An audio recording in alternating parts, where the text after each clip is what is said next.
Halo semuanya, selamat datang lagi di video tutorial Ionic dengan Angular. Sebelumnya saya mohon maaf juga karena sudah cukup lama nggak update, ya, hampir 2 minggu. Oke, langsung saja pada video kali ini saya akan membahas tentang bagaimana kita membuat aplikasi Android dari Ionic, ya. Jadi bagaimana kita nge-build APK dari Ionic yang sudah kita buat. Nah, seperti yang kita tahu ya, jadi Ionic ini adalah aplikasi web sebenarnya, ya. Jadi berbasis web. Jadi kita membuat aplikasi web yang nantinya di Android itu akan ditampilkan di dalam web view, ya. Jadi browser yang full screen. Nah, dan kita tahu bahwa web itu atau browser itu membaca hanya bisa membaca HTML, CSS, dan JavaScript. HTML, CSS, dan JavaScript. Sedangkan project Ionic kita menulis codingnya, ya, khususnya bagian logiknya itu menggunakan TypeScript. Ya. Di sini kita membuat file TypeScript, model.ts, page.ts, module.ts, dan lain sebagainya. Nah, itu semua harus dikompil menjadi file JavaScript. Ya, harus dikompil menjadi file JavaScript. Bagaimana kita melakukannya? Nah, kita lakukan dengan command ionic build. Ya, kita coba ionic build. Nggak bisa. Ionic build. Oke, ya, jadi apa yang dilakukan Ionic build ini? Ionic build ini akan membuat sebuah folder baru di sini. Ya, nanti akan muncul folder www. Isinya adalah file HTML, CSS, dan JavaScript. Jadi JavaScript itu hasil kompilasi dari file TypeScript. Ya, nah, sebenarnya ketika kita melakukan Ionic serve itu juga yang terjadi adalah sama. Ya, yang terjadi juga adalah dikompil file TypeScript-nya menjadi JavaScript, hanya saja diletakkan di RAM, ya, jadi secara temporary saja. Oke, ini kok nggak muncul? Kita coba refresh. Ini muncul ya. Ya, ini muncul folder www-nya. Kalau kita lihat ini filenya JavaScript semua, tidak ada file TypeScript di sini. Ya, nah ini muncul www. Kalau kita buka, ya, ada file JavaScript, ada file index.html, ya, jadi ada satu HTML, ada .css, ya, ada .ts, oh masih ada, oh ini di Ionic Angular, di www.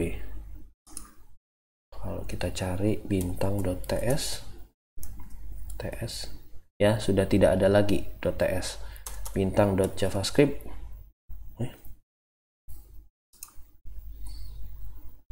.js, .ts. Nah, tidak ada file .ts, .html. Ada satu file .html, .css. Tidak ada. Ya.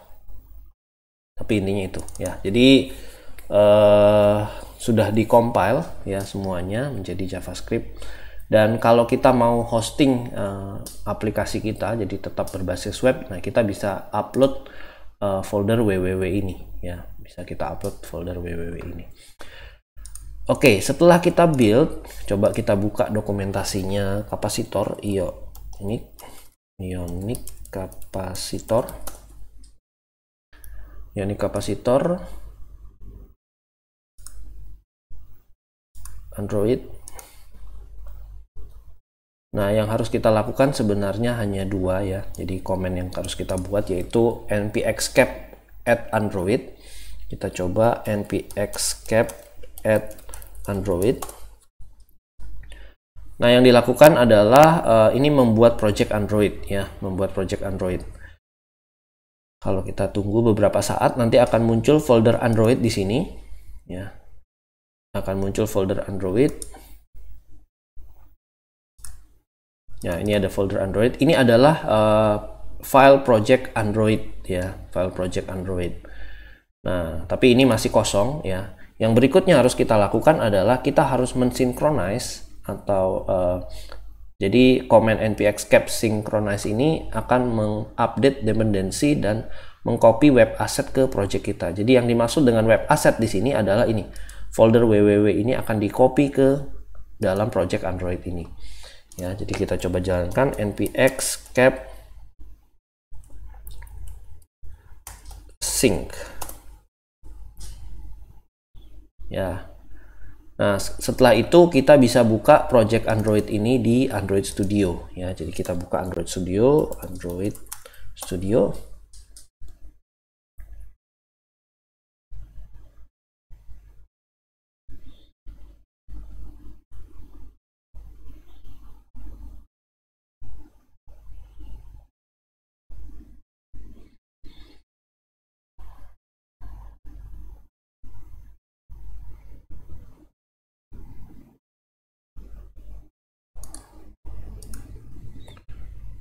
Oke. Nah, kita coba buka di folder.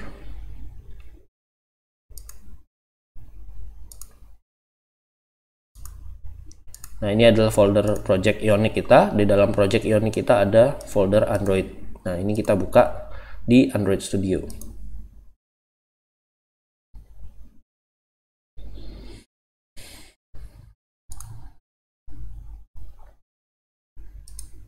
Oke ya, kita tunggu beberapa saat sampai loadingnya selesai.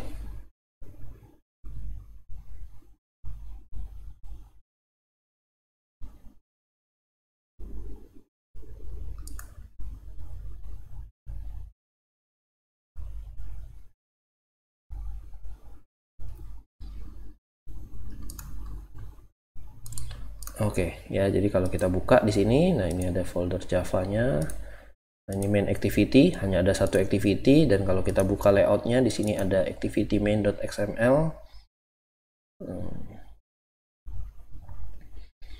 Kalau kita buka, dia hanya ada satu web view, ya satu web view saja.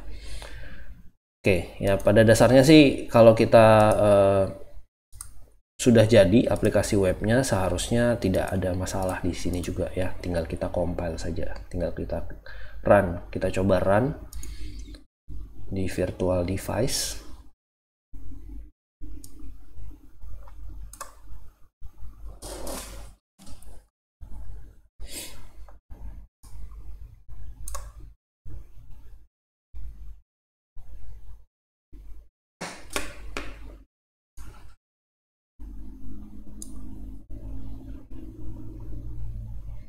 Ya, ini sudah tampil ya, jadi sama dengan aplikasi yang sudah kita buat. Kita buka, bisa kita hapus. Muncul tools. Kita buka, bisa kita scroll. Nah, seperti itu. Oke, dan kalau kita mau bikin APK-nya ya kita tinggal build APK.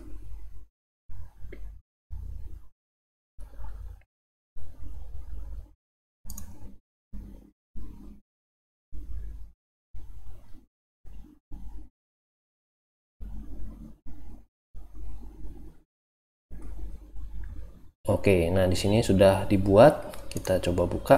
Nah, sudah ada APK-nya yang sudah dihasilkan. Ya, tinggal kita coba install di handphone Android kita. Oke, ya untuk video kali ini cukup singkat mendemonstrasikan bagaimana kita membuat APK dari project Ionic kita. Terima kasih.